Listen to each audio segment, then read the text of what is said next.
Hey everyone, welcome back to Noiseberry Games, and welcome to another Top 5 Things of 2021 video. In this video, I'm going to be talking about my Top 5 wrestling matches of 2021. Just before we get started, I just didn't feel like being on camera this year, so enjoy some nice Pokemon gameplay in the background. So 2021 was obviously still a bit of a weird year in general. It was still weird for wrestling. It definitely started off this year with wrestling being in front of, you know, no audiences, virtual audiences, whatever. But towards I guess it was in the last like half of the year, so something like that. Shows were actually able to be in front of people again, which was very worrying at the time. But I guess it's worked out. I think it's okay. It is nice to have the crowds back though. Wrestling is very audience dependent, unless you're WWE, where they just pretend that the audience isn't there if they're not reacting as they want to. But especially AEW was very nice to see the audiences back again. This year also marked the year that I completely gave up on WWE NXT. Last year I stopped watching NXT because there was one terrible episode where they had a 60-minute Iron Man match to determine the NXT champion, and that match ended in a draw, and I was just so fed up that I wasted 60 minutes of my time watching this basically meaningless match, that I didn't watch NXT TV again after that. And then this year they rebranded NXT to completely overhaul it, and they introduced a bunch of new people, and I for a couple of weeks I read like the recap, and I just stopped doing that because I just didn't care about NXT anymore. So I'll still watch the takeovers. Actually, I don't know if I will. I didn't enjoy the takeover I watched this year. But yeah, I completely stopped following NXT this year.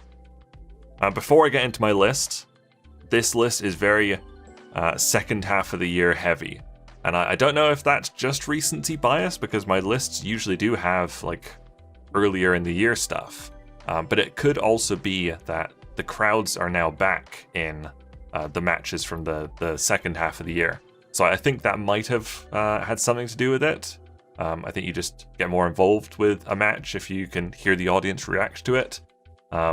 Just thought that was interesting. There's nothing before June in my actual top 5. But there is in the honourable mentions. They just didn't make it enough to the top 5. So, coming in at number 5, we've actually got a WWE match. And it's even a main roster WWE match, which is shocking to me, let me tell you. It is Edge versus Seth Rollins in Hell in a Cell from WWE Crown Jewel on October 20th. Are the shows that WWE run twice a year in Saudi Arabia. They're very, very ethically and morally questionable, and the shows are always just very bizarre. Sometimes they're like not even canon. One time Braun Strowman won a big title there, and it was never mentioned or seen again. They're just very weird. So I always watch them just out of kind of morbid curiosity, because a lot of people do boycott them, and I don't blame them for it, but I find the Saudi Arabia shows very, very funny. So I watched this one this year, and I don't remember any other match on the card, but the Edge versus Seth Rollins match in Hell in a Cell was astonishingly good. If you watched WWE in the Attitude Era, or when it was still WWF, you might know the name Edge. This is the same Edge. He came back from I think it's like 11-year retirement. He had to retire due to neck injuries, and he was able to return last year, I think it was. And I wasn't too impressed by anything he was doing last year or earlier this year, but my god, this match against Seth Rollins was tremendous. Very violent, as you might expect from Hell in a Cell. You might not expect it because it is a recovering Edge in there, but it was so good. Maybe Edge felt he had something to prove. But it was excellent. This was his and Seth's third match this year. Don't remember if the other two matches were good. I'm sure they were fine, but this one really, really was a step above. So definitely the best WWE match I've seen this year.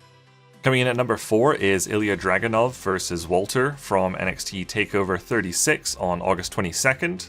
This was NXT before they did the rebrand, so it was still the people I know, and it was still a good takeover to watch. But this match was for the NXT UK Championship, a title that Walter held for something like 800 days or something. Like, nobody could beat Walter. And I'm pretty sure I actually had Walter versus Dragunov 1 on my list last year. Pretty sure I did.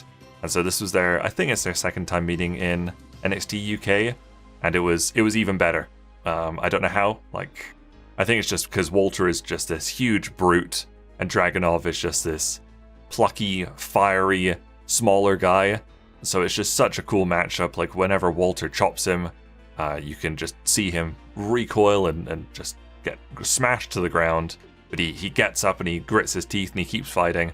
And it's just quite a simple story, but it really, really works. And I would for sure recommend this match. Just don't watch any NXT after it.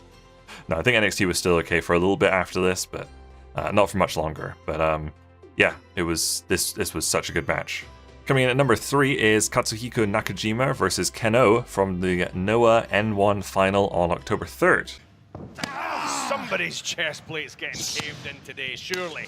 A big slap from Keno. Mixes it up, Keno. Oh, the crowd, whoa, into that one. Oh, massive one from Keno. That one's sent him over. Nakashima's over, he's on his back. So back in March of this year, I decided to start trying a couple more wrestling promotions because obviously I wasn't watching enough wrestling. And so I tried the DDT Universe subscription service because it had 2 pretty big Japanese promotions in one service, which is DDT and Pro Wrestling Noah. It also has Tokyo Joshi Pro Wrestling if you want to watch some women's wrestling as well. It's probably the best bang for your buck in wrestling right now. It's 999 yen a month for 3 big wrestling promotions and like a couple more as well. So I decided to try it. I thought Noah was okay. It's a very different style from other Japanese promotions I watched, like New Japan Pro Wrestling. It's a bit more like fight-based, more like MMA-based, and I think I do prefer the like flashier style of New Japan. A lot of like finishes fell flat for me in Noah matches. But this match, Nakajima versus Keno, was so stiff and so hard-hitting, and I was just engrossed the whole time I watched it. Noah also had a big problem this year where they were only pushing old men. Like, their champion for a long time was like 58 years old and he was terrible. He actually became the champion on the first Noah show I watched, so maybe I did this. Thankfully he's not the champion now, but there's a huge gap. There's a bunch of old people in Noah who I don't want to watch. I don't think they're very good. And then there's the young people like Nakajima and Keno. They're both like very early 30s or something, and they're awesome. This was also the final of the N1 tournament, which, if you follow New Japan Pro Wrestling, I'm sure nobody who watches this does. They have the G1 tournament, which is a round-robin tournament, and the winner of the 2 sides goes on to face each other in the final. So what they do for the N1 tournament is they've got 4 blocks, and the winners of I think it's like A block and B block face each other to get a finalist, and the winners of the C and D block face each other to get a finalist, and then those 2 finalists face each other in the final. So it came down to Nakajima versus Keno, and I didn't watch the whole tournament. I just picked a couple of Nakajima matches basically, and Kaito Kiyomiya matches because I like those 2. But I'm so glad I watched this final. It was excellent. Would recommend this one. Just before I get to my number 2 pick, I do want to reiterate that this is just basically my top 5 favorite matches of 2021. I think anybody could do a top 5, 5 best matches, and you'd get a fairly consistent list for most people, assuming they all watch the same stuff. But this next match is not technically the best match at all, but it is one that really stuck with me. And my number 2 match is Matt Cardona versus Nick Gage at GCW Homecoming on July 24th. Meanwhile, Cardona just talking trash instead of staying on his opponent. A crucial mistake by Cardona. Save the trash talk for the Major Wrestling Figure podcast. Looking for the Irish whip reverse. Puts on the brakes before colliding with the glass. There you go! Yes, spear! Big spear! Cardona went through the glass. So I don't think this match will have nearly as much impact on people who haven't followed WWE since early 2000s, like mid 2010s.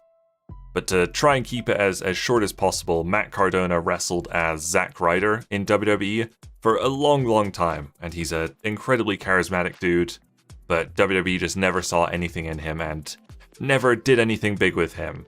The biggest thing they did with him was let him win the Intercontinental title at WrestleMania a couple of years ago, and then he lost it the very next day on Raw, which basically just summed up his whole career. Like, he was so popular and so over when he won the title at WrestleMania, and then WWE just didn't care and made him lose it right away. And so he got released earlier this year or the end of last year, I don't quite remember. WWE's been going crazy with the releases during the pandemic.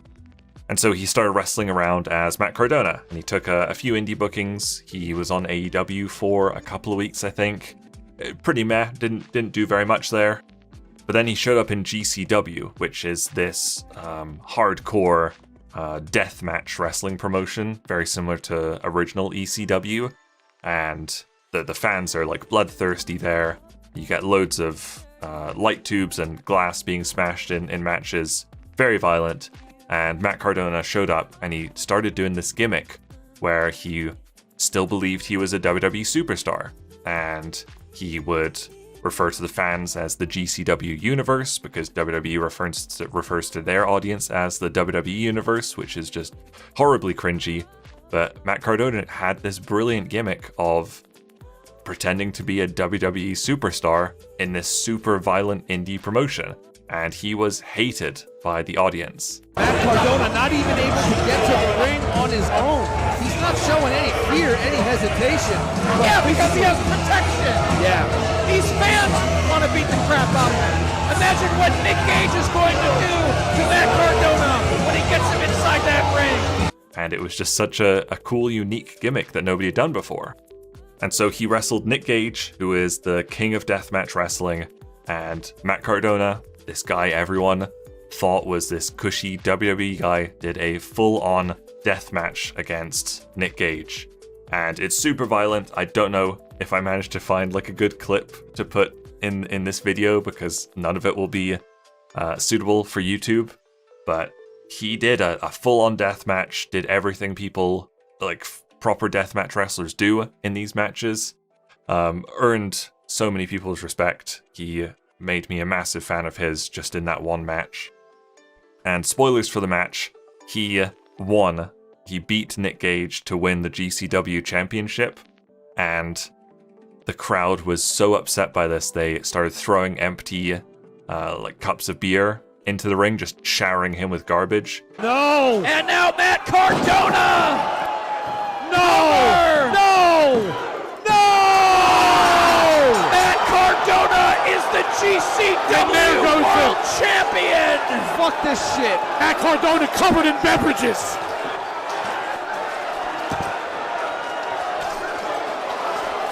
This is madness. Which was super dangerous. I think like people threw like a couple of pizza cutters, long story, into the ring, which was very dangerous, but holy shit, like what heat, what a spectacle it was seeing him clutching this belt and just being showered by garbage, which is exactly what he wanted.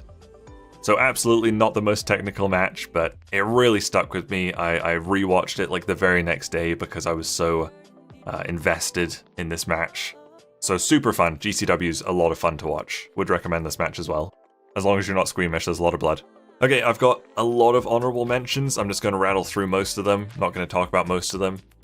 These are just in chronological order as well.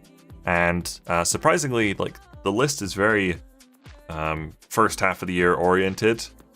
Even though my final top 5 was didn't have any of those at all.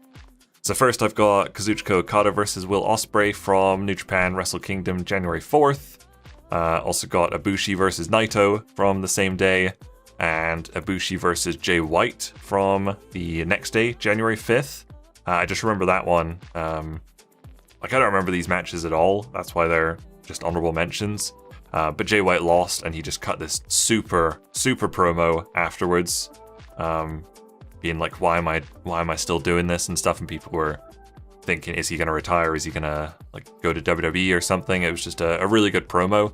I think that's mostly why I put this on the list. Kenny Omega versus Rey Fenix from an episode of AEW Dynamite on January 6th. Rhea Ripley versus Raquel Gonzalez from NXT New Year's Evil, January 6th. Hiroshi Tanahashi versus Shingo Takagi from New Japan New Beginning, January 30th. Kenny Omega and Kenta versus Jon Moxley and Lance Archer from an episode of AEW Dynamite on February 10th. I remember this match wasn't like anything spectacular itself, but it was the first time that a New Japan Pro Wrestling wrestler wrestled for AEW. So this was really the first instance of the forbidden door between all these different promotions being opened. And more interesting things have happened since then.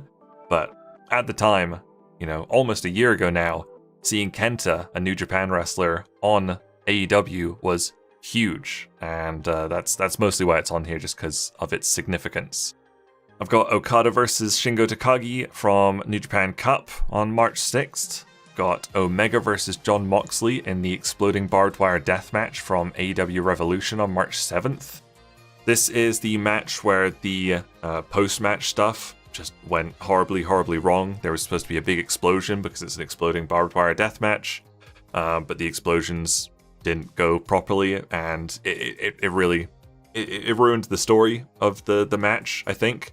But the match itself was great. They really do replace the ropes with barbed wire. It's gimmicked barbed wire in AEW, but they did a great job of like not touching the ropes for so long. So when Kenny finally got flung into the ropes, it was a big moment.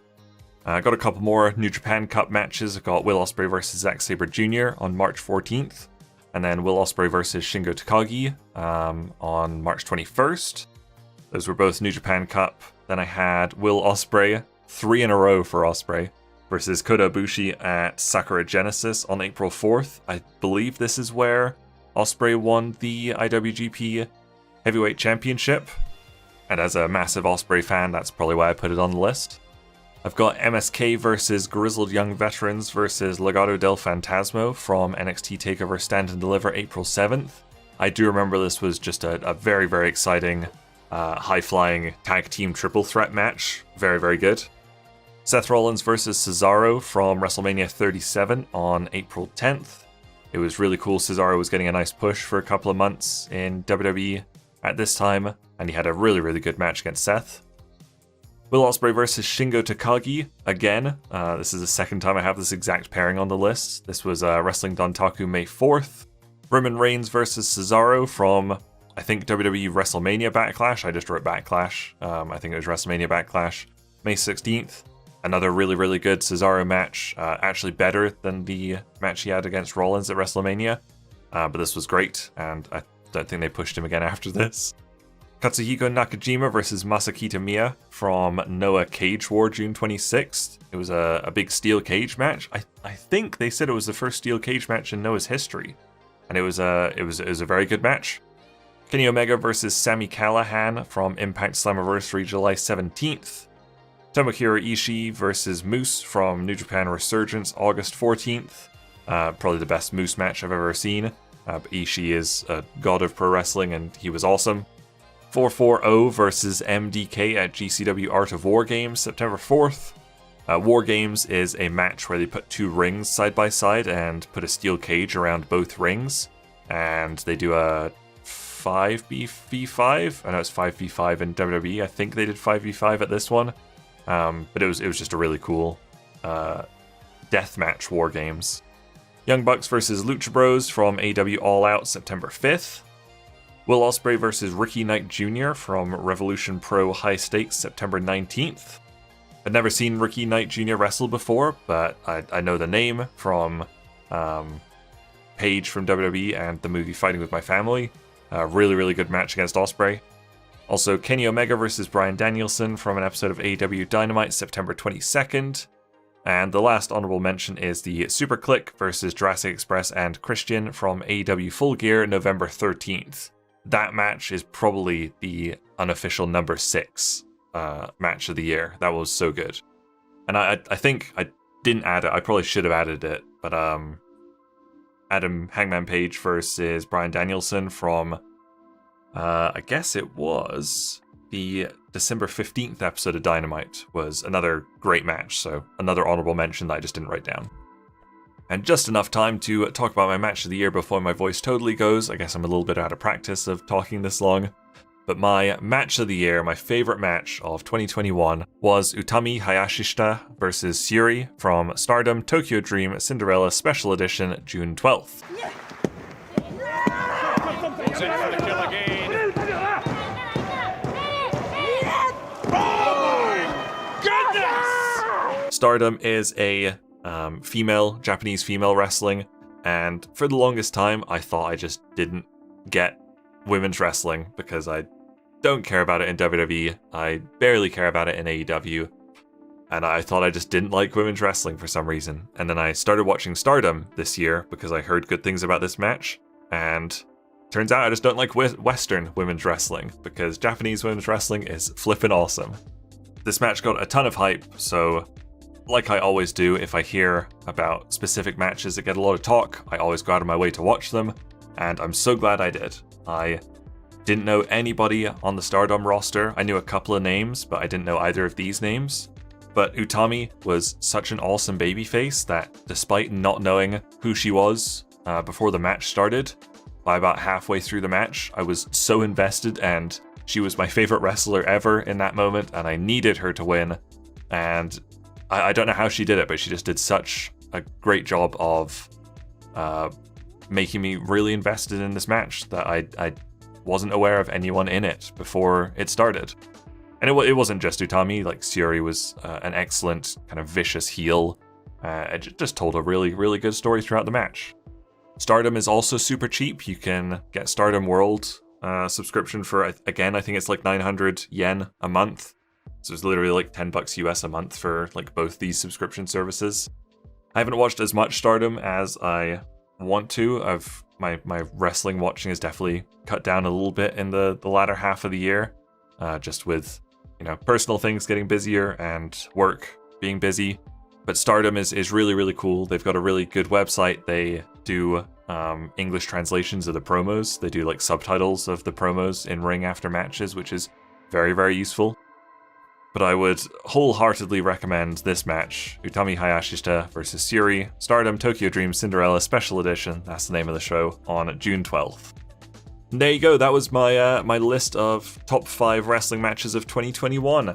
If anybody's got a list of matches they want to put in the comments, please do so. I'd love to hear about them.